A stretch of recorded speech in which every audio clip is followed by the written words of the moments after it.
ကျွန်တော်အေးကွာဒေါက်တာချစ်ဖြစ်ပါတယ်နော်ဟိုအပိုင်းနှစ်အနေနဲ့ပေါ့နော်ဒီလိမ်လံကြီးစေးနဲ့ပတ်သက်ပြီးတော့ဒီမကောင်းတာလေးတွေထပ်ပြီးတော့ပြောစရာလေးရှိပါတယ်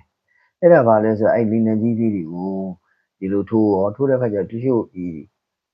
ဘာလဲအရေးပြားရှည်နေတဲ့လူတွေနော်အဲ့ဒါထိုးထားလို့ရှိရင်ဒီဆေးကခဲပြီးတော့ပိတ်သွားတဲ့ခါကျရှင်ဘာပြဿနာတက်လဲဆိုတော့ငကိုတဲ့အဲ့လိုထိတ်ပိတ်လို့ရှိရင်သူစီးသွားတဲ့ခါကျရင်စီးရပါလေအပြင်အကုန်မထွက်ဘူးနော်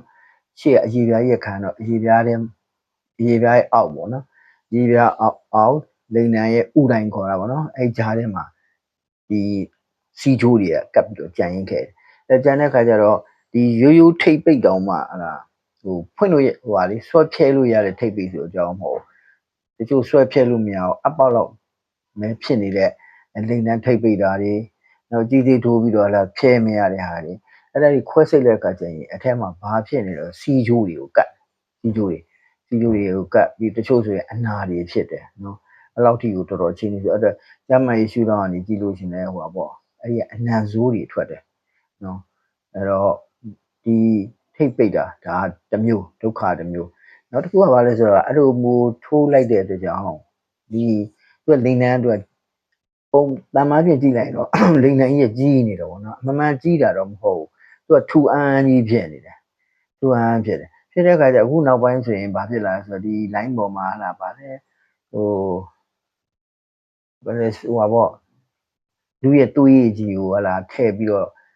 ဒီလိန်နံအရေးပြောက်တဲ့ထိုးတာတို့နောက်တခြား filler တဲ့နော် filler ဆိုရင်လာပြန်အောင်အဲ့ဒီအရေးပြောက်ထဲကိုထည့်တယ်အဲ့တော့ဘာဖြစ်နေလဲဆိုတော့မိမတွေကအတွက်မိမတွေလည်းဟလာရင်သားကြည့်အောင်ဆိုရတာဆီလီကွန်တို့ကကြအရေးပေါ့ဆီလီကွန်အရေးအိတ်နဲ့အဲ့ဒါကိုဒီရင်သားတွေကိုထိုးထည့်ပြီးတော့အဲ့ဒါ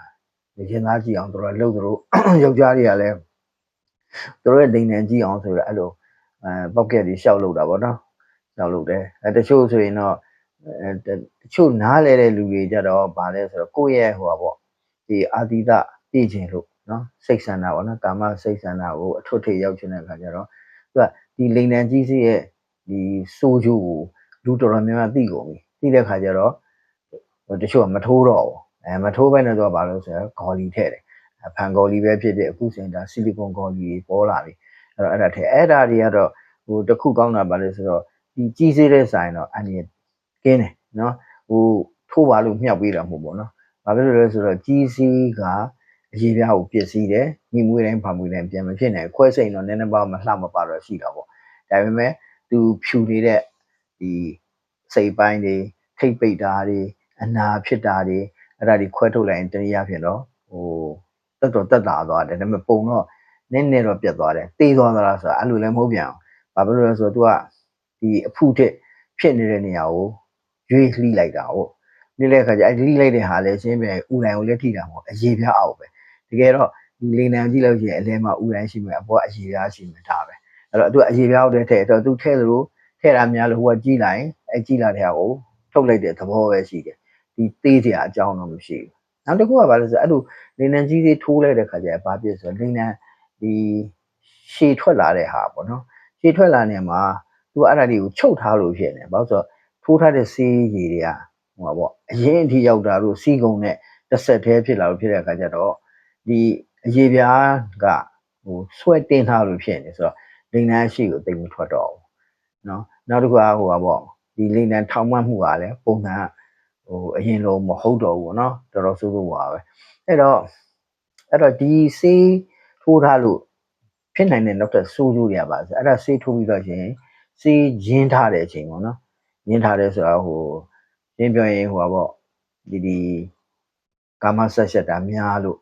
လိန်နံမှာအပူငွေ့တွေထွက်လာနော်အပူတွေတအားထွက်မယ်နောက်တစ်ခုကဘာလဲဆိုတော့ယာသီရုပူလို့ရှင်နော်ယာသီရုပူတဲ့ခါကျရှင်အဲ့ဆေးတွေကကြွလာတဲ့ခါကျရင်ငကူထက်ကိုပို့ပြီးတော့ကြီးထွားလာတယ်ပြီးလို့ရှင်နောက်ပြန်တော့လျော့သွားတယ်ရော့မှုအချိန်တစ်ခုပေးရတယ်တချို့ဆိုတစ်ပတ်လောက်ကြာတယ်ပြန်ကျသွားတယ်အဲ့တော့အဲ့လိုမျိုးလိန်နံကြီးစေးထိုးထားတဲ့လူဟာအမျိုးသမီးနဲ့ဆက်ဆံတဲ့အခါမှာဘယ်တော့မှကိုယ့်ရဲ့အမျိုးသမီးကိုအပေါ်ကနေတက်ခိုင်းလို့မရပါဘူးအဲ့ဒါတက်ခိုင်းရင်အဲ့ထိုးထားတဲ့ဆေးရအောက်ကိုဆင်းဖို့ပဲရှိတယ်နော်အဲ့ဒါတော့သူတို့အခွင့်အရေးဆုံးရှုံးတယ်အဲ့တော့ဒီ လိန်နံကြီးစေးနဲ့ပတ်သက်ပြီးတော့ဟိုကျွန်တော်တို့ရှာကြည့်တာဗောနော်ရှာကြည့်တယ်ဆိုတော့ကျွန်တော်တို့ကျောင်းပြီးတယ်1984နော်အဲ့ချိန်မှာအဲ့ဒါဒီမရှိဘူးဗျနော်မရှိဘူးအပြင်စေကံဖွင့်တဲ့ချိန်မှာလာပြိုင်းနဲ့နောက်တည်သွားတယ်ဗောနော်တည်သွားရင်လည်းကိုတက်နိုင်တော့ဟလာဘာခေါ်မလဲပြုပြင်ပေးတာတွေပဲလုပ်ပေးတယ်လုပ်တော့ဒီယောဂနာမည်ကလည်းကိုယ်ရလည်းမတတ်တတ်ဘူးယောဂအမိပေးရတာဟုတ်နော်အခုဟိုပါပေါ့လိုက်ပိုးပါလေ granuloma တဲ့နော် finish လို့ပြီးတော့နာမည်ကတော့အနောက်တိုင်းဟိုဆရာဝန်တွေကပေးတဲ့နာမည်နော်အဲ့ဒီမှာကျွန်တော်ရှာကြည့်တယ်နာမည်လိုချင်လို့ဘာနာမည်လဲပေါ့ဆိုတော့အဲ့ဒီနာမည်ပေးတာကိုအဲ့ဒီဆေးဘာခေါ်မလဲဆေးရုံပေါ့နော်ဆေးရုံဆရာဝန်ကသူ့စီကိုလာပြတဲ့35နှစ်အရွယ်ရှိတဲ့မြန်မာအမျိုးသားတဲ့ကျွန်တော်နာမည်ကိုကြည့်နေရပဲမြန်မာမျိုးသားတယောက်ကသူ့စီလာပြတယ်ပေါ့နော်လာပြတဲ့ခါကျတော့အဲ့ဒီဟာကြီးဖြစ်တာကိုတွေ့ပြီးတော့သူတို့ဘလို့ခွဲလိုက်တယ်ပေါ့ဗျာခွဲလိုက်တဲ့ခါကျတော့သူကဒီခွဲနည်းကတော့ရှ